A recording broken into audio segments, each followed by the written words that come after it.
Токтогул суу сактагычында суунун көлөмү кооптуу абалда. 22 мартта Токтогул суу сактагычындагы суунун көлөмү 8 миллиард 826 миллион куб метрди түзөт. Бул тууралуу электр станциялары ишканасынан билдиришти. Маалыматка ылайык, суунун агып келиши секундасына 100 куб метрди түзсө, агып чыккан суунун көлөмү 401 куб метрге жетүүдө. Булак репортер Кейжи. Сыймык Жапыкеев 140 ишкерге кылмыш ишин козгогон үчүн генерал-майор чинин алдыбы?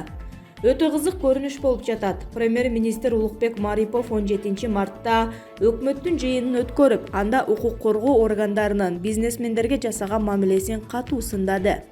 Анын айтымында 5 мартта өкмөттүн токтому менен жоюлган экономикалык кылмыштарга каршы күрөшүү боюнча мамлекеттик кызмат январь-февраль айларында эле жалпысынан 140 жеке ишкерлерге кылмыш ишин козгоп жибериптир.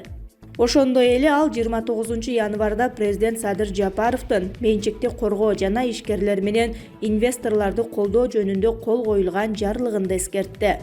Демек, мамлекет башчысынын ишкерлерди жана инвесторлорду колдоо жөнүндө жарлыгына карабастан, Сыймык Жапыкеев башында турган финансы полициясы жеке ишкерлерге басым жасап келген болуп жатабы? Өкмөт башчынын айтымында, Финполиция январь айында 100 жеке ишкерге иш козгогон, ал эми февралда дагы 40 бизнесменге кылмыш ишин ачкан. Ошондо январь айында президенттин жарлыгы чыга элек болчу дейле. Ал эми февраль айындагы козголгон кылмыш иштери тууралуу эмне дейбиз? Айтор өкмөт башчы тарабынан айтылган сынга караганда, Сыймык Жапыкеев башында турган экономикалык кылмыштарга каршы күрөшүү боюнча мамлекеттик кызмат өз ишин натыйжалуу аткара алган эмес болуп жатат. Анда эмнеге ага президенттин буйругу менен финансы полициясынын генерал-майору деген жогорку даражадагы чини ыйгарылды?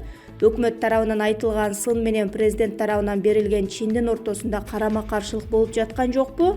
Өз ишин жөндөп аткара албаган жетекчиге жогорку даражалуу чин берилбей, тескерисинче сөгүш жарыяланышы керек эмес беле? Сагынбек Сатыкеев. Кытай, Кыргызстан, Өзбекстан темир жолунун курулушуна эки өлкө каршы. Кытай, Кыргызстан, Өзбекстан темир жолунун курулушуна Казакстан менен Орусия каршы. Анткени жол курулса, товарлардын басымдуу бөлүгү Кыргызстан аркылуу кетет. Мындай пикирин Жүк ташуучулар ассоциациясынын төрагасы Темирбек Шабданалиев Маралга берген маегинде билдирди.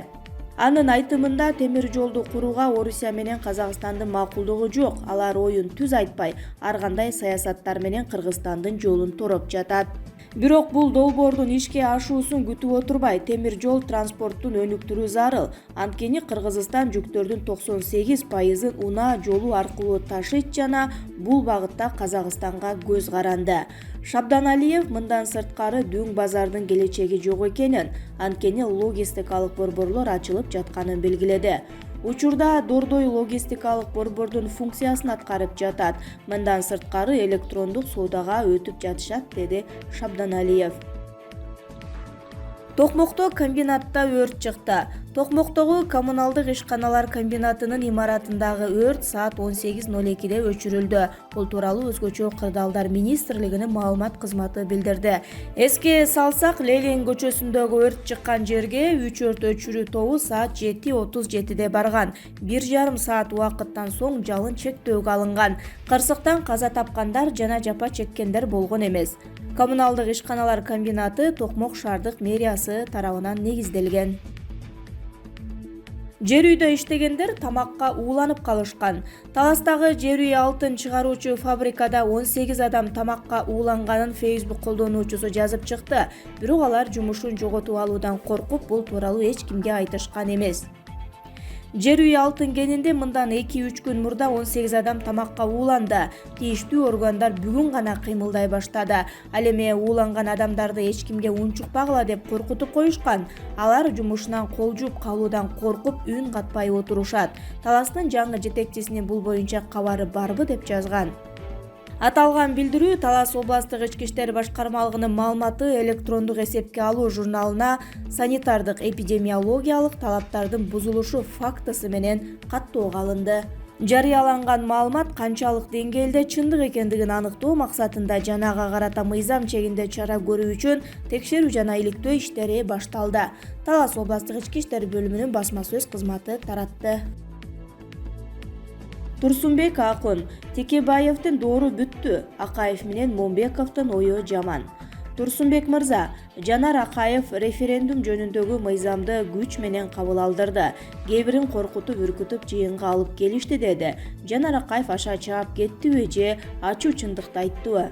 Жергиликтүү шайлоо менен бир күндө кабыл алдыралы. Бюджетте акча жок болгондон кийин үнөмдөй эле деп айтышканы мыйзам ченемдүү эле көрүнүш. Аларды Жанар Акаев айтканчалык коркутуп үркүтүшпөсө керек. Негизи Жанар Акаев да кээде аша чаап кетет. Анткени ошол жыйында Конституцияга каршы сүйлөгөн 7-8 депутат эле патриот эмес да. Тагыраагы ошол Конституцияны демилгелеген депутаттардын бир тобу аларга салыштырмалуу патриот болсо керек. Таңдайынан чаң чыккан Жанар Акаевди, Рыскелди Момбековду канча жолу Конституциялык кеңешмеге келип талкууга катышып дебатка чыгып өз пикириңерди айткыла, алымча кошумчаңарды кошкула деп чакырдык, бирок алар атайын келишкен жок. Алардын ою башынан жаман болгон, алардын максаты Конституцияны өткөрбөө болгон. Эмне үчүн алар каршы болушту? Анткени биз жаңы Конституцияда президенттик системаны калыбына келтирип жатабыз. Себеби 10 январда эл ошентип чечти. Биз ошол элдин чечимин иш жүзүнө ашырдык. Эми партияларга келген акчалар токтойт. Партиялардын ролу төмөндөп, парламент мурдагыдай улам-улам өкмөттү алмаштыра бербейт. Өздөрүнүн кишилери министр же комитеттин төрагасы кылып кое албайт. Кызматка коюш үчүн кимдир бирөөлөрдөн партия башчылары акча ала албайт. Партиялардын жетекчилери күн өткөн сайын байыбайт. Мына ушундай нерселерге жол берилбей турган Конституция жазылганы үчүн 7-8 депутат чырылдап каршы чыгып жатат. Андай болсо неге бул Конституцияны жазган адамдарды бийликке кошомат кылгандар жазды деп сындап жатышат?